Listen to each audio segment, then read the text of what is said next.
तो आप लोग यहाँ पर एक बात समझ जाइए कि हर बार की तरह इस बार भी 100% ये बात साबित हो चुकी है कि आपने केवल PYQs लगाना है बार बार रिपीट मोड में। इस वीडियो में हम देखने वाले हैं आपकी यूनिट नंबर 1, यूनिट नंबर 5 और आपकी यूनिट नंबर 2 और आपकी यूनिट नंबर 3, जहां से आपके मैक्सिमम सवाल आते हैं और आपको समझ में आ जाएगा ये वीडियो कंप्लीट करते करते कि आपको केवल PYQs लगाना है सट के। आप स्वयं से लगा सकते हैं, हमारे साथ लगा सकते हैं, दो आपके सामने ऑप्शंस हैं। लेकिन अगर आपको जून 26 में पास करना है तो आपके लिए एक ही चीज करनी है आपको, और वो क्या है? वो है आपके PYQs लगाना, और दैट टू यूनिट वाइज। जिसने PYQs लगाए हैं उनका मालूम होगा इस बार आपका स्कोर बढ़ा है और आप जून 26 में क्वालिफाई भी करेंगे। केवल आपको क्या करना है, आपने प्रैक्टिस और बढ़ानी है और रिवाइज करना है चीजों को अच्छे से। इस वीडियो में हम देखेंगे आपकी यूनिट नंबर 1 के पहले सवाल और चलते हैं आपकी इस वाली PDF में सबसे लास्ट में, जहां पर आपकी अपडेटेड वाली ये आपकी आ चुकी है। अब यहां पर देखिए द लिम्ब की बात की गई है, अंग की बात की गई है, विच सिग्निफाइज कॉन्सेंट्रेशन अकॉर्डिंग टू योग सूत्र। ये आपको कई बार पूछा गया है। धारणा, ध्यान, समाधि, प्राणायाम, ये आपको कई बार पूछा हुआ है। YNAP और फिर आपका PDDS, इस प्रकार से आपको कई बार सवाल पूछा गया है आपके अष्टांग योग से। तो अष्टांग योग का आपका ये सवाल रिपीट हुआ है और आगे भी आपका ये सवाल रिपीट होता रहेगा। ठीक है, अब जैसे यहां पर देखिए ये है आपका वेल्ट, आइगन वेल्ट, लाइफ वेल्ट, उबर वेल्ट, वेल्ट, ये जो आपका फिजिकल वर्ल्ड, साइकोलॉजिकल वर्ल्ड है, ये भी आपका क्या हुआ है? ये भी आपका PYQ रिपीट हुआ है एक बार। आपको अगर याद नहीं होगा तो आपका एक कैंसल पेपर हुआ था, ये देखिए ये अगेन सेम सवाल आ चुका है आपका यहाँ पर। इसका आंसर देखते ही आपको बन जाएगा कि इसका आंसर क्या है। इसका आंसर डिटर्मिनिज्म होने वाला है, क्योंकि यहाँ पर हम किसकी बात कर रहे हैं? हम बात कर रहे हैं डेफिनेट लॉज ऑफ कॉजेशन के बारे में। ठीक है, और आपके लिए देखिए यहाँ पर प्रो टिप भी लगी हुई है कि most repeated PYQs more than 4 से 5 बार आपका ये यहाँ पर ये सवाल आ चुका है। ठीक है, ना तो आपसे मैकेनिज्म पूछ रहा है, ना आपसे ये पूछ रहा है, ना आपसे ये पूछ रहा है। अगर केवल आपने एनकोड भी कर लिया है चीजों को, जो आंसर की है आपने उसको भी अगर आपने प्रॉपरली एनकोड कर लिया है तो आपको कोई दिक्कत नहीं आएगी, आपको कोई परेशानी नहीं आएगी सवाल को सही सही करने के लिए। ठीक है, अभी जो आपने देखा आपको दिखाते हैं, फिर से देखिए। एक और आपका ये मालूम है पंचकोश थ्योरी, विज्ञानमय, अन्नमय, मनोमय, प्राणमय, ये सभी सवाल जो अभी आपने देखे ये कब आए हुए हैं? ये आए हुए हैं आपके दिसंबर 2025 में। लेकिन क्या होता अगर आपने इन सवालों को पहले से लगा लिया होता? ठीक है, पहले से लगाने का मतलब अगर आपके पास केवल आंसर की भी होती इसकी और उसको आपने सही सही लगा लिया होता तो आपका आंसर बड़े आराम से निकल जाता। यहां पर देखिए किसकी बात कर रहे हैं? इट कंसिस्ट ऑफ 8 लिम्ब, यहां अष्टांग की बात है। ठीक है, यहां देखिए प्राणायाम की बात की गई है, यहां पर पॉस्चर की बात की गई है। तो बड़ी बात है कि आपका जो दिसंबर 25 में सवाल आया था वहां पर यह आंसर तो नहीं होगा। अब यहां पर देखिए क्या आ रहा है, जून 25 के अंदर यहां पर आपका तैत्तिरीय उपनिषद, सिंपल सा निमोनिक आपको याद करना है, रटना है आपको। ठीक है, अब देखो आपको इस पे PhD तो करनी नहीं है, क्या हो रहा है, कैसे हो रहा है, पूरा आप इसको खोल खाल के पूरा पढ़ लो। हाँ पढ़ सकते हो नॉलेज के लिए, लेकिन एग्जाम के अंदर आपको 2 मार्क चाहिए। ठीक है, वहां नॉलेज कोई काम नहीं आने वाला अगर आप 2 नंबर सिक्योर नहीं कर सकते हैं तो। ठीक है, तो APMBA आपका जो है वो निमोनिक है, इसको मार्क करो। 2 बार सवाल देखो आपका सेम टू सेम यहां पर रिपीट हो चुका है। और इस बात को आप जितना जल्दी समझ लेंगे उतने आप क्या कर पाएंगे, अपने जो अटेम्प्ट्स हैं उनको आगे रिड्यूस कर पाएंगे और एग्जाम को क्वालिफाई कर पाएंगे। जितना आप देर लगाएंगे इस चीज को समझने में उतना आपको दिक्कत होगी। ठीक है, तो आपके पास PYQ की इस दुनिया में जो भी बुक है आप उसको ले सकते हैं। अब ये देखो, यहां पर देखो क्या बोल रहा है आपसे, यहां पर देखो लॉज ऑफ कॉजेशन। यहां पर आंसर क्या है? इसका आंसर यहां पर इसका फर्स्ट है। तो दिसंबर में जब ये सेम सवाल आपको आ रहा है तो आप इन तीनों या चारों में से आप इसको छोड़ के कोई और मार्क करोगे क्यों? आप ये बताओ, आप किसी और चीज को यहां क्यों मार्क करोगे? ये हमको समझ में नहीं आता है। ठीक है, अगर आपने देखिए जैसे आपके पास ये PYQ ई बुक है, आपने इसका पढ़ने का भी तरीका है। अब यहां पर देखिए जून 25 में 11 सवाल आए हैं, ये दिमाग में सेट कर लो। ठीक है, अगर आप जून 26 में परीक्षा देने वाले हो, सवाल आपका इस वाले सेशन से आएगा। 100% लिख के ले जाओ अभी से आप यहां से। ठीक है, तो आपको ये प्रैक्टिस करना बहुत बहुत जरूरी है। अब देखो जैसे आप आते हो यहां पर, ये रहा आपका पहला सवाल, चलिए छोड़िए इसको, ये रहा दूसरा, छोड़िए इसको, ये रहा आपका तीसरा सवाल। ठीक है, अब तीसरे सवाल में आके आपने अगर आपने ये बात समझ ली यहां पर कि भैया इसका आंसर 1 होगा, चलिए आपको अभी नहीं पता, आपने इसको अभी अभी लिया है, आपको नहीं पता कि इसका आंसर क्या होगा, आप क्या करोगे? चुपचाप आप नीचे आओगे यहां पर। ठीक है, चुपचाप आप नीचे आ गए। नीचे आने के बाद आपने क्या किया? ऊपर से काउंटिंग आपने स्टार्ट की यहां पर। अब यहां पर देखिए क्या है, ये रहा आपका पहले सवाल का आंसर, ये रहा आपके दूसरे सवाल का आंसर और ये रहा आपके तीसरे सवाल का आंसर। जहां पर उत्तर क्या होगा? उत्तर होगा वहां पर आपका नियतिवाद, यानी कि डिटरमिनिज्म। ठीक है, डिटरमिनिज्म की हम बात करेंगे, नियतिवाद की हम बात करेंगे। आपके थर्ड वाले सवाल का आंसर फर्स्ट है। ये आपने क्या कर लिया? दिमाग में आपने 100% इसको आपने यहां पर एनकोड कर लिया है और अब आपके सामने कोई चांस नहीं है कि आप क्या करोगे, एग्जाम में जाके आप गलतियां करोगे और कुछ भी आप अलग तरीके से मार्क करोगे। ठीक है, आपको केवल क्या ध्यान रखना है, आपको केवल इतना ध्यान रखना है, the assumption that everything happens in the universe, यानी जो भी यूनिवर्स में चीजें हो रही हैं उसके पीछे क्या है, डेफिनाइट लॉज ऑफ कॉजेशन है। अगर आपके पास ये इंग्लिश की बुक है तो वहां पे ऐसा लिखा होगा, हिंदी की बुक है आपके पास तो वहां पर और कुछ लिखा होगा, तो उसको देखिए वहां पर जो लिखा है उसका मतलब क्या है, उसका मतलब आपका नियतिवाद से है यहां पर। ठीक है, उसका मतलब किससे है आपके, उसका मतलब आपके डिटर्मिनिज्म से है।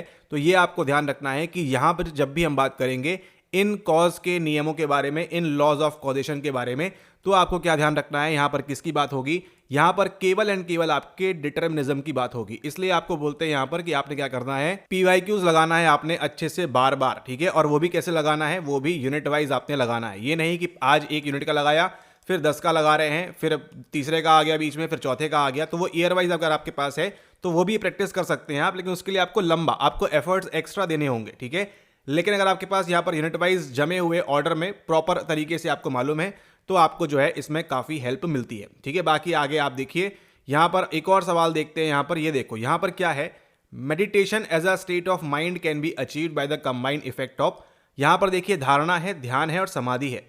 ये आपके 3 आते हैं DDS, किसके अंदर, ये आते हैं आपके अष्टांग योग सूत्र के अंदर। तो इतना भी अगर आपको मालूम है तो भी आप दिसंबर 25 के अंदर थोड़ा बहुत तो वहां पर आप दिमाग लगा सकते हो। ठीक है, अब इसके लिए आपको पढ़ना जरूरी होगा कि यम के अंदर क्या होता है, नियम के अंदर क्या होता है, आसन के अंदर, प्राणायाम के अंदर क्या होता है, फिर प्रत्याहार क्या होता है, धारणा क्या होती है, ध्यान क्या होता है और समाधि क्या होती है। इस प्रकार से आपका जो DDS है, धारणा ध्यान समाधि, ये किस प्रकार से कार्य करता है, क्या क्या चीजें इसके अंदर होती हैं, ये आपको स्वयं से पढ़ना होगा अगर आप सेल्फ स्टडी कर रहे हैं तो। ठीक है, और अगर आप हमारी वीडियोस देख रहे हैं तो आपको ये ऑटोमेटिकली उसके अंदर मिल जाता है, आपको अलग से एक्स्ट्रा एफर्ट करने की आवश्यकता नहीं है। ठीक है, लेकिन अगर आप सेल्फ स्टडी कर रहे हैं तो आपको समझना होगा यहां पर कि ये DDS क्या होने वाला है, इसके पीछे का लॉजिक क्या है। और ये सवाल अगर आया है यहीं से आपका दिसंबर 25 में धारणा ध्यान समाधि, आप देखिए वही सवाल सेम टू सेम आपका रिपीट करके पूछा गया है। ठीक है, तो ये आपने ध्यान रखना है। और यहां पर देखिए कुछ सवाल और जो हैं, जीव कर्ता न्याता भोक्ता, यहां पे अगेन फिर से उसी प्रकार के सवाल।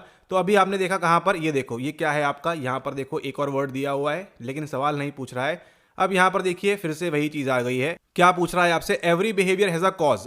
अभी आपने सीखा एक चीज होती है डिटर्मिनिज्म। ठीक है, अब कोई कारण होगा, लॉज ऑफ कॉजेशन, ये भी आपको पता है, LOC, laws of causation, that cause is to be found in the mind. अब जब यहां पर हम माइंड की बात कर रहे हैं, आपको डिटर्मिनिज्म ऑलरेडी पता है, माइंड आपकी बात करेगा साइकिक के बारे में, ये रहा आपका आंसर, और कुछ करने की आपको आवश्यकता भी नहीं है। एक बार केवल क्या करना है आपने, एक बार केवल आपने प्रॉपरली सवालों को आपने एनकोड करना है। उतनी एनकोडिंग अगर आपकी सॉलिड हो जाएगी तो आपको काफी आसानी होगी। और उसको हेल्प करने के लिए आपके सामने ये वाली PYQ ई बुक है, तो इसको आप ले सकते हैं व्हाट्सएप करके डिटेल्स लेके। ठीक है, तो इसको आप देखिए और इससे आप प्रैक्टिस करिए बार बार। अगर आपके पास एक्सेट्रा कोई भी PYQ आपके पास बुक है आप उससे भी कर सकते हैं, लेकिन अगर आपके पास ये वाली रहेगी तो आपका जो माइंडसेट है, पूरा खेल किसका है, पूरा आपका माइंडसेट का खेल होता है यहां पर। ठीक है, हम ये नहीं बोल रहे कि आप हमारी वाली ही लीजिए, लेकिन आपको देखिए मार्केट में आप ऑनलाइन 300, 400, 500, 600, 700, 800 रुपए, ऐसे जो भी आपको लगता है कि वो आपको PYQ में हेल्प करेगी, आप उसको ले सकते हैं। लेकिन अगर आप ये वाली PYQ ई बुक लेते हैं, जो बट ऑफ कोर्स ये इन सबसे आपको जो है हाई लेवल पे मिलेगी, तो उसमें गेम पूरा किसका होता है, गेम होता है पूरे आपके माइंडसेट का। आपके पास जैसा आपके ऑफिशियल सवाल आए हैं वैसे के वैसे सेम आपको ऑफिशियल सवाल मिलते हैं, ना कोई मिसप्रिंट, ना यहां पर कोई कुछ चीज। ठीक है, तो आपको क्या होता है, आप इससे बार बार रीइंफोर्स होते हो। ठीक है, वो इतनी साइकोलॉजी तो आपको आती है कि आप क्या होते हो, आप बार बार रीइंफोर्स होते हो उसी प्रकार के सवालों को देखते, और आपको क्या करता है, एग्जाम में हेल्प करता है, क्योंकि NTA की वर्डिंग वही रहने वाली है। ठीक है, वो बुकिश लैंग्वेज में नहीं जाएंगे, ये आपने ध्यान रखना है। ठीक है, चलिए अब हम यहां पर बात करते हैं कुछ आपके सवाल यूनिट नंबर 3 के बारे में, जो आए हैं आपके दिसंबर 2025 के अंदर। ठीक है, अब यहां पर किस प्रकार के सवाल आए हैं उनको देखिए, आपको समझ में आएगा। और ये आपकी जो है की अपडेट हो चुकी है यहां पर। अब यहां पर देखिए ये आपसे फिर वही सवाल पूछ रहा है, दिसंबर 25 में क्या क्या होगा इसके अंदर, ये आपको एक्सप्लेन करना है। इरविन यहां पर निमोनिक चल जाएगा आपका अगेन। अब यहां पर देखिए ये जो सवाल है आपका, test is a non reading and motor reduce test. अगर आपने थोड़ा भी ध्यान लगाया होगा, ये भी क्या है, ये भी आपका एक PYQ रिपीट है। ठीक है, तो इसमें P बॉडी आपको पहले पूछा जा चुका है और वहां पे उस हिसाब से आप आंसर निकाल सकते हो। अब यहां पर देखिए आगे आपका ये जो सवाल है आपका, ये क्रोनोलॉजिकल ऑर्डर में जमाना है, ये भी आपका इसके पहले पूछा हुआ है। लेकिन जो सवाल आपने देखना है खास तौर पे, वो सवाल देखिए आपका यहां पर है, जो हम आपको दिखाना चाहते हैं कि पैराग्राफ में आपको सवाल कितने आसानी से निकल जाएगा। अगर आपने ये देखो, आपको बताया था ना, पूछा हुआ है MBTI, MMPI, रॉरशार्च। ठीक है, ये सब चीजें कहां पूछी हुई हैं आपसे, दिसंबर 25 में फिर से आपसे पूछा है क्रोनोलॉजी जमाने के लिए। ठीक है, ये देखो, ये सवाल देखिए आप, ये सवाल आपके जो है होश उड़ा देगा। क्या पूछा है आपसे यहाँ पर, square root of average variance extracted can be used to verify, इसका इस्तेमाल कर सकते हैं वेरीफाई करने के लिए खालिस्तान validity of a psychological questionnaire. ठीक है, हम बोल रहे हैं भैया मत पढ़ो इसको, मत समझो, हर बार आपको नए सवाल लाके देगा वो, आप कहाँ तक पढ़ोगे। आपको क्या करना है, आपको टाइम सेव करना है, जितना max to max time save हो सकता है। ठीक है, हम बोल रहे हैं चलो इसको आप मत पढ़ो, क्या होता है हमको भी नहीं पता, आपको भी नहीं पता, किसी को नहीं पता, लेकिन एक सामान्य बुद्धि वाले व्यक्ति को, इंसान को, जिसका IQ 100 से लेके 80 से लेके 120, जो भी यहाँ पर आपका जो भी IQ है, अगर आप इस परीक्षा में बैठ रहे हो, आप बार बार इसका फॉर्म भरते हो, आप बार बार पढ़ते हो, पता नहीं क्यों पढ़ रहे हो आप यहाँ पर पेपर 1 एंड पेपर 2, लेकिन किसी भी कारण से अगर आप इसको पढ़ रहे हो तो आपका काम क्या है कि भैया चीज़ों को आप अच्छे से एक बार समझ तो लो। ठीक है, अब देखिए यहाँ पर हुआ क्या है, हम ये नहीं बोल रहे, हम समझाएंगे भी नहीं आपको यहाँ पर क्या हो रहा है, लेकिन NTA कितना आसान कर देता है आपके लिए कि आप उसको केवल क्या चाहिए, उसको ये नहीं चाहिए भाई सबको सब कुछ आता हो, उनको ये चाहिए बस कि आपका जो विद्यार्थी है इसको प्रॉपर बेसिक चीज़ें आती है नहीं, इसका कॉमन सेंस, इसकी सामान्य बुद्धि, सामान्य काल, देश काल, वातावरण के हिसाब से ये कार्य कर रहा है कि नहीं, इसका ब्रेन वर्किंग है या नहीं, उनको केवल इतना चाहिए। ठीक है, अब जून 25 में आपके कितने सवाल आते हैं, 10 सवाल आते हैं। ठीक है, अब देखिए जून 25 का यही सवाल गिरेगा आपके दिसंबर 25 के पेपर के अंदर। ठीक है, अब यहां पर देखिए आप आएंगे इसके नीचे ई बुक में, आप आएंगे यहां पर, और यहां पर देखिए आपको क्या मिल रहा है, यहां पर आपको दिया है square root of average variance extracted can be used to verify. चलिए मान लिया कि आज की तारीख में आपको नहीं पता है इसका आंसर क्या होगा। ठीक है, आपको नहीं पता है इसका आंसर क्या होगा, कुछ नहीं करना है, चुपचाप नीचे आना है आपने यहाँ पर, और नीचे आके क्या करोगे आप, नीचे आके अपनी आंसर की बस चेक कर लोगे यहाँ पर क्या हो रहा है। ठीक है, आंसर की में देखो यहाँ पे क्या लिखा हुआ है, 4th में क्या है आपको C दिया हुआ है, सवाल नंबर 4 में क्या आंसर होगा, C आंसर होगा। इतना तो आप एनकोड कर सकते हो अपने मस्तिष्क के अंदर। ठीक है, कि 4th वाला सवाल अगर आपको है उसका उत्तर क्या है, उसका उत्तर है आपका C। अब आपने क्या करना है, इस वाली ई बुक से आपने बार बार यही सवाल को देख के आपने प्रैक्टिस करना है। सवाल का नंबर कौन सा है देख लीजिए, यहाँ पर सवाल नंबर 4 है। अब ये क्या बोल रहा है, square root of average variance extracted can be used to verify खालिस्तान validity of a psychological questionnaire. Options क्या क्या दिए हैं, क्राइटेरियन रिलेटेड, कन्वर्जेंट, डिस्क्रिमिनेंट और प्रेडिक्टिव। कौन सी क्या होती है कोई मतलब नहीं है, आप मत पढ़ो मत जानो, कोई दिक्कत नहीं है, लेकिन आपको जानना है। ठीक है, इतना बेसिक आपको आना चाहिए। लेकिन अगर ये सवाल आया है आपको, इसका आंसर क्या है, डिस्क्रिमिनेंट। ठीक है, कौन सी होती है आपकी विभेदनकारी वाली जो आपकी वैधता है, वो यहाँ पर आपका काम बना देगी। ठीक है, तो जब स्क्वायर रूट क्या होता है, इस प्रकार से होता है, कभी अगर आपने गणित के अंदर पढ़ा हो तो, ऑफ एवरेज वेरियांस, वेरियांस आपको पता होगा, ये कॉमन सेंस की बात है, मतलब आप सिलेबस थोड़ा बहुत तो जानते होगे आप। ठीक है, तो ये अगर आपको पता है, कुछ भी नहीं पता फिर भी स्टिल होके यहाँ पर देखो कि क्या आप इतना दिमाग में एनकोड कर सकते हो यहाँ पर, कि यहाँ पर हम डिस्क्रिमिनेंट वैलिडिटी की बात करते हैं जब भी स्क्वायर रूट ऑफ AVE लिखा हुआ होगा। ठीक है, केवल आप इतना ध्यान रखो कि अगली बार अगर आपको square root of average variance extracted पूछा गया है, उसके लिए आप कौन सी वैधता वहां पर वेरीफाई करोगे, किस प्रकार की वैलिडिटी वहां पर वेरीफाई करोगे, इसके लिए आप केवल क्या इतना दिमाग में सेट कर सकते हो कि डिस्क्रिमिनेंट होगा।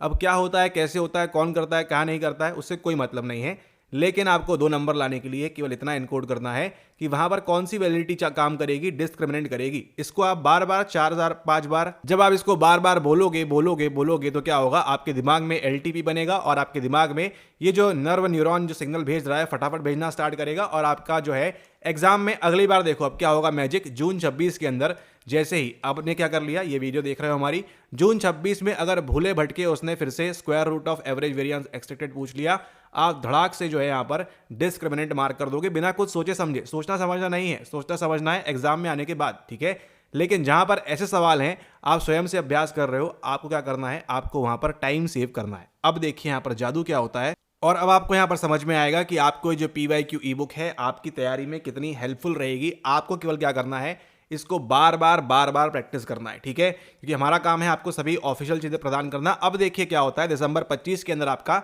पैराग्राफ आया हुआ है। ठीक है, इस पैराग्राफ का तीसरा सवाल देखिए, और आप देखो इसको अभी, अगर आपने एग्जाम हॉल में गलती की है तो आप शायद नहीं होगे पास, लेकिन अगर आप देखो, आप ये सवाल देखोगे अभी, आप इसको तुरंत का तुरंत सही का सही मार्क करोगे। हमने आपको ना बताया कि क्या होता है क्या नहीं होता है, हमने आपको ये तक नहीं बताया। ठीक है, लेकिन आप देखो पावर बस सही किताबें पढ़ने की और सही PE बुक पढ़ने की। यहाँ पर देखो क्या पूछ रहा है आपसे। ठीक है, क्या पूछा है आपसे, पैराग्राफ को मारो गोली, पैराग्राफ का तो कोई रिलेवेंस ही नहीं है यहाँ पर, ठीक है। क्या पूछा है, square root of average variance, square root of average variance can be used to assess, क्या इस्तेमाल किसके लिए कर सकते हैं, कंपोजिट, इंटररेटर, कन्वर्जेंट, डिस्क्रिमिनेंट। किसको मार्क करोगे, सोचो, सोचिए आप यहां पर किसको मार्क करेंगे। आप यहां पर आप मार्क करेंगे डिस्क्रिमिनेंट को। और देखो एग्जाम में बिना कुछ पढ़े भी आपका 2 मार्क्स आ जाएगा। केवल आपने क्या होना चाहिए, सही चीज की सही जगह से आपकी प्रैक्टिस होनी चाहिए, ठीक है। अब ये थोड़ी ना बोल रहे हैं आपसे कि जाके पूरा यूनिट नंबर 3 में हर प्रकार की वैलिडिटी, हाँ आपको बनना चाहिए, वो भी जरूरी है, ऐसा नहीं बोल रहे कि जरूरी नहीं है, लेकिन सवालों को स्मार्टली हैंडल करने के लिए आपको स्मार्ट चीजें करनी होंगी ताकि आपके अटेम्प्ट सेव हो सके। अब यहां पर देखो क्या है, थर्ड का आंसर क्या दिया हुआ है, डी। कितना सेकंड लगा आपको, 2 सेकंड लगा आपको सोचने में कि square root of average variance extracted. नहीं पता भैया, हमको पता भी नहीं करना क्या होता है, हमको केवल किससे मतलब है, एग्जाम में 2 नंबर हमारे आ जाएं कैसे भी करके, ठीक है। ऐसे ही 2-2 करते करते आप 200 के ऊपर कब पहुंच जाओगे आपको मालूम भी नहीं पड़ेगा, अगर आपने सही तरीके से सही चीजों को पढ़ा हुआ है और आपने उसकी प्रॉपर प्रैक्टिस भी यहां पर की हुई है। तो प्रैक्टिस भी बहुत जरूरी है। अब देखो आप लाइफ में कभी नहीं भूलोगे जहां जहां पर जाओगे कि जब भी आप इसकी बात करोगे square root of average variance extracted की, वहां पर किसका इस्तेमाल होगा, डिस्क्रिमिनेंट वैलिडिटी का इस्तेमाल होगा। सेम वही सवाल आपको पूछा हुआ है और कुछ नहीं पूछा हुआ है, ठीक है। बस उन्होंने आपको कंफ्यूज करने के लिए पैराग्राफ में डाल दिया है और आप जो है यहां पर घूम फिर रहे हो, आप यहां पर क्या होगा, कैसे होगा और क्यों नहीं होगा, ठीक है। आप उसके लिए लगे हो यहां पर। ये जो सवाल सारे देख रहे हो सारा का सारा रिपीट है, लेकिन अब यहां पर देखो एक और सवाल, ठीक है। ये सवाल देखो, which of the following is the non parametric counterpart, same to same copy paste सवाल है, ठीक है। कॉपी पेस्ट सवाल है। इसके पहले हम देखते हैं कहां से कॉपी हुआ है, तो आपको जो है यहां पर इसका आंसर चुटकियों में बन जाएगा, ठीक है। पहले यहां पर देख लेते हैं कहां से कॉपी किया है। ये कॉपी किया है, देखो ये रहा आपका जून 25 में कितने सवाल आए हैं, 12 सवाल आए हुए हैं आपके यहां पर। अब यहां पर देखिए, हमेशा ध्यान रखिए जब भी आप ये ई बुक लें तो उनसे बोलेगा कि आपको हमेशा अपडेटेड वर्जन वाला प्रोवाइड करें, ठीक है। ओके, अब यहां देखिए क्या बोल रहे हैं, विच of the following is the non parametric counterpart of 2 way ANOVA. अगर आपने दिसंबर 25 में इसको गलत किया है, आप नहीं करोगे कभी भी पास, ठीक है। नेट आपका दूर की बात है, जीआरएफ तो बहुत दूर की बात है, इसमें से कुछ भी नहीं होगा अगर आपने ये सवाल गलती की है तो, ठीक है। एक्सेप्शन की बात नहीं कर रहे हैं, अगर आपके 50 में से 50 पेपर नंबर 1 में सही हैं तो वो बहुत ही रेयरेस्ट सिनेरियो है। ठीक उसी प्रकार से रेयरेस्ट सिनेरियो में अगर आपने इसको गलत किया है तो आप पास करोगे, इसकी संभावना भी ऐसा ही एक रेयर सिनेरियो है, ठीक है। Okay, which of the following is the non parametric counterpart of 2 way ANOVA, Mann, Whitney, Wilcoxon, Kruskal, Wallis, Friedman. नहीं पता, हमको नहीं पता, आपको भी नहीं पता, कुछ भी नहीं पता, लेकिन आपके पास क्या है, आपके पास है आधिकारिक तौर पर ऑफिशियल आपके सामने क्या है, यहाँ पर की है। आप तुरंत आके की में चेक करो, जहां नहीं बन रहा है तुरंत आके की में चेक करो कि भैया क्या बोल रहा है। यहां पर बोल दिया है आपको फर्स्ट के साथ डी, क्या बोल रहे हैं, फर्स्ट के साथ डी बोला है, यानी कि ऊपर जहां पे जो भी मसाला दिया हुआ है, ठीक है, जो भी ये कहना चाह रहे हैं सवाल में अपने, आपको केवल इतना एनकोड करना है कि यहां पर किसकी बात होगी, यहां पर डी आंसर है। ये आपने क्या किया, पहला स्टेप आपने लिया, धीरे धीरे आपने इसको एनकोड करना स्टार्ट किया, ठीक है। विच of the following is the non parametric counter part of 2 way ANOVA. 2 way ANOVA का नॉन पैरामेट्रिक क्या होगा, आपका फ्राइडमैन होगा, ठीक है। इसको आपने एनकोड कर लिया। अब बिना कुछ सोचे समझे भी आप देखिए, ऐसा करना नहीं है, वैसे आपको सारी चीजें पढ़ना है अच्छे से, लेकिन उनके लिए बता रहे हैं, इनके पास समय कम है, बार बार अटेम्प्ट देके थक चुके हैं, नहीं हो रहा है, आगे प्रमोशन रुका हुआ है, सब चीजें यहाँ पर हैं। अब देखिए यहाँ पर दिसंबर 25 में 13 सवाल आते हैं। पहला सवाल जाने दीजिए, दूसरा जाने दीजिए, तीसरा सवाल अब देखो हम नहीं बताएंगे, आंसर आप खुद बताएंगे यहाँ पर कि क्या होगा इसका आंसर, ठीक है। आंसर बताइए, चलिए। Non parametric counter part of 2 way ANOVA, विल्कॉक्सन होगा, क्रुस्काल होगा, स्पीयरमैन होगा, फ्राइडमैन होगा। आंसर भी वही का वही है। आप बताओ, हमको लग रहा है कि 1 होगा, नहीं 2 होगा, नहीं 3, हम कह रहे हैं 1 2 3 में से कुछ ना कुछ होना चाहिए। आपको क्या लगता है, यहां पर आप बताइएगा जरूर, ठीक है। Counter part of 2 way ANOVA में क्या आएगा, आपका फ्राइडमैन टेस्ट आएगा, और कोई ऑप्शन ही नहीं है। देखो आप 2 नंबर यहां पर फ्री के दे दिया है आपको, ठीक है। 2 मार्क्स आपको फ्री के अलॉट हुए हैं, केवल आपने क्या किया है, अगर PYQ पढ़ा हुआ है। अगर आप देखिए एग्जाम के एक दिन पहले भी अगर आप ये PYQ ई बुक खोल के एटलीस्ट आप सारे सवालों को देख लेंगे, उनके आंसर्स ट्राई करेंगे एनकोड करने का, भले ही कुछ नहीं आता आपको तो भी देखो आप, ऐसा तो केवल हम यहाँ पर यूनिट नंबर 2 दिखाया है, इसके पहले आपको यूनिट नंबर 1 दिखाई, ऐसे आप सारे यूनिट पे करोगे तो आप देखो 20 से 30 40 सवाल आपके ऐसे ही आपको मिल जाएंगे, जो सीधा सीधा आपको क्या हो रहे हैं, कॉपी पेस्ट होकर आ रहे हैं, ठीक है। तो आपने इन पे फोकस करना है, ऐसे सवालों में आपने बिल्कुल भी गलती नहीं करना है, और ऐसे आप 2-2 मार्क्स आप जो है इजी करके अपना बढ़ा सकते हो, और कट ऑफ के ऊपर काफी ऊपर आप यहां पर जा सकते हो, ठीक है। इसका ये मतलब नहीं है सिलेबस कंप्लीटली छोड़ दोगे, थोड़ा बहुत पढ़ना है सिलेबस आपको, जो बेसिक जानकारी है, यानी कितने प्रकार की वैलिडिटी होती है, नॉन पैरामेट्रिक पैरामेट्रिक में क्या फ़र्क होता है, ये सब चीज़ें करनी है। लेकिन उसी के साथ साथ आपको यहाँ पर जो है PYQs भी लगाना है। एग्जाम्पल अपने सामने देखा आपके कि अगर आप इसको यूनिट वाइज लगाते हो तो इसमें आपका काफ़ी ज़्यादा बेनिफिट होगा, और आपको एक्स्ट्रा कुछ भी पढ़ने नहीं बोल रहे हैं, केवल आपको ये बोल रहे हैं कि जो PYQ थीम सेट कर रही है उसके अकॉर्डिंग आप स्टडीज़ करो, ठीक है। अब बताइए, सिगमंड फ्राइड की तीसरी बेटी आप पढ़ के क्या करोगे, कोई मतलब है? या कार्ल जंग की दूसरी पत्नी पढ़ के क्या करोगे, कोई मतलब है? नहीं, कोई मतलब नहीं इसका यहाँ पर। लेकिन आपको केवल क्या करना है, प्रॉपरली आपको जो PYQ थीम सेट कर रही है, आपको पता है कि आपका 2 वे अनोवा आपको बार बार पूछ रहा है, फ्राइडमैन वहाँ पर आंसर आपका बार बार चलेगा, तो आपको उसके अलावा और कोई भी चीज़ आपको अलग से करने की आवश्यकता नहीं है। एक चीज़ करनी है, वो क्या है? वो है आपका रिपीट, और वो भी क्या करना है आपको? रिपीट। आपको PYQs रिपीट करने हैं बार बार, ठीक है। नहीं, अगर आप नहीं पढ़ोगे अभी PYQ जिस प्रकार से आपको बता रहे हैं, इस प्रकार से आपने प्रिपेयर नहीं किया, तो आप याद रखो आपको एक और अटेम्प्ट अगला देना पड़ जाएगा दिसंबर वाला, जो हम नहीं चाहते हैं कदापि। तो उसके लिए आप क्या करो, आप अभी से जो है, अब ये देखो, same to same product moment by serial five coefficient, same to same आपको यही सवाल आपको घुमा फिरा के दिसंबर 25 के अंदर भी पूछा हुआ है। कुछ नहीं है, छोटा सा लॉजिक है यहाँ पर, और आपने अगर पुरानी वीडियोस देखी है हमारी तो आपको मालूम है कि PYQs में कितनी पावर होती है। अब देखिए, यहाँ पर आपको एक और सवाल दिखाते हैं, यहाँ पर आया है क्या? ऊपर आया होगा आपको, यहाँ पर नहीं आया है। अब यहाँ पर देखो, एक शब्द पढ़ते ही आपको दिमाग में बत्ती दौड़नी चाहिए, ठीक है। डिटर्मिनिस्टिक कॉज होता है, क्या नहीं होता है, ठीक है, वो सब बात करेंगे आगे आने वाली वीडियोज़ में। लेकिन यहाँ पर देखिए, मैन विटनी कहाँ गया आपका? यहाँ पर आएगा, ये यहाँ पर, ये देखो यहाँ पर कब चल रहा है आपका, ये आ गया आपका, ये यहाँ पर रहा आपका ये वाला जून 24, ठीक है। जून 24 में क्या सवाल आया देखोगे आप यहाँ पर, ये देखिए, विच of the following is one of the non parametric counter part of ANOVA. ये आपको सिखाने के लिए आया है। ये क्या सिखा रहा है कि भैया अनोवा के दो प्रकार होते हैं, एक होता है 1 वे अनोवा यानी एक मार्गी, और दूसरा होता है आपका 2 वे अनोवा। अब 2 वे अनोवा तो आपने यहाँ पर हमारी वीडियो देख के एनकोड कर लिया है कि भैया इसका तो फ्राइडमैन चलेगा और कुछ नहीं चलेगा। दुनिया में आप कहीं भी जाओ, ठीक है, किसी की शादी बारात और कहीं भी आप जाओ, या किसी के अस्पताल कहीं भी आप जाओ, आप ध्यान रखना फ्राइडमैन आपका हमेशा मार्क होगा जब भी हम 2 वे अनोवा की बात करेंगे। लेकिन अब यहाँ देखिए क्या बोल रहा है, विच of the following is one of the non parametric counter part of ANOVA, यानी किसकी बात हो रही है यहाँ पर? आपके 1 वे की। अनोवा के अंदर केवल दो चीजें हैं, कौन सी है? एक है आपका 1 वे, दूसरा आपका है 2 वे। 2 वे में जब आपको मालूम है फ्राइडमैन आएगा, फ्राइडमैन कहीं दिख रहा है कि आपको नहीं दिख रहा है, तो जो बच गया आपका वो हो जाएगा आंसर। क्रुस्काल वाले एच टेस्ट, इसको आप एच टेस्ट भी बोल सकते हैं, ठीक है। और ये आप इसको आंसर की से भी चेक कर लीजिएगा, आपको मिल जाएगा। एंड इसको आप क्या करें, आप इसको बार बार प्रैक्टिस करें, क्योंकि आगे देखिए जून 26 में भी आपको ये सवाल आ सकता है, या जो फ्राइडमैन वाला है वो आपको अगेन फिर से आ सकता है। केवल आपको क्या करना है, केवल आपको PYQs लगाना है प्रॉपरली, अच्छे तरीके से, पूरा A to Z। और कहाँ से लगाना है आपको? 2020, 1997 ऐसे से नहीं लगाना है आपको लगाना है जून 2019 से दिसंबर 2025 तक आप इसको अच्छे से लगाएंगे, ठीक है। और आप अगर आप चाहते हैं यहाँ पर ये PYQ ई बुक लेना, ताकि आपको हर यूनिट का आपको यूनिट वाइज सेट मिल सके, तो आप इस पर व्हाट्सएप करके आप इसको ले सकते हैं, और आपको 30 मिनट के अंदर से 1 घंटे के अंदर आपको ये प्रोवाइड कर दी जाती है, प्रोवाइडेड आप सभी स्टेप्स को प्रॉपरली फॉलो कर रहे हैं, तो ठीक है। और आपका काम क्या होना चाहिए? आपका काम ये होना चाहिए कि आप PYQs को बहुत ही बेहतर तरीके से लगाएं, बार बार लगाएं, बार बार प्रैक्टिस करें। 1 way ANOVA, 2 way ANOVA, T test dependent, T test independent, ठीक है। और कोरिलेशन, मल्टीपल रिग्रेशन, इतना ही तो पूछता है आपसे, और कुछ पूछता ही नहीं है, ठीक है। और अलग से लाके नहीं पूछ रहा है कि आपको फैक्टोरियल डिजाइन में आपका मिक्स्ड क्या होगा क्या नहीं होगा, ठीक है, वो सब तो नहीं पूछ रहा है आपसे। लेकिन आपसे हाँ बेसिक चीजें पूछ रहा है, उसको कवर करने के लिए आप यहाँ पर PYQ के द्वारा अच्छे से कवर कर सकते हैं, ठीक है। तो आपने देखा यहाँ पर एग्जाम्पल यूनिट नंबर 1 का, यूनिट नंबर 2 का, ऐसा आपका हर यूनिट के अंदर चल रहा है, ठीक है। ये आपका यूनिट नंबर 1 से लेकर यूनिट नंबर 10 तक पूरी आपकी सेम यही कहानी है। आपने केवल क्या करना है, ऐसे सवालों को अगर आप स्वयं से पढ़ाई कर रहे हैं, आपने ढूंढना है, और इसको आपने बार बार जितना हो सके उसको आप प्रैक्टिस करनी है, ताकि एग्जाम में जाते ही देखो आप खुद बताओ आपने यहाँ पर स्वयं मार्क किया कि नहीं मार्क किया डिस्क्रिमिनेंट वैलिडिटी के बारे में। तो उत्तर आपके सामने है, ये आपको PYQ ही करा सकता है। बाकी आप कितना भी पढ़ के जाओगे, आपको कोई हेल्प नहीं होगी अगर आप PYQs को सॉलिड तरीके से नहीं लगा रहे हो तो, ठीक है।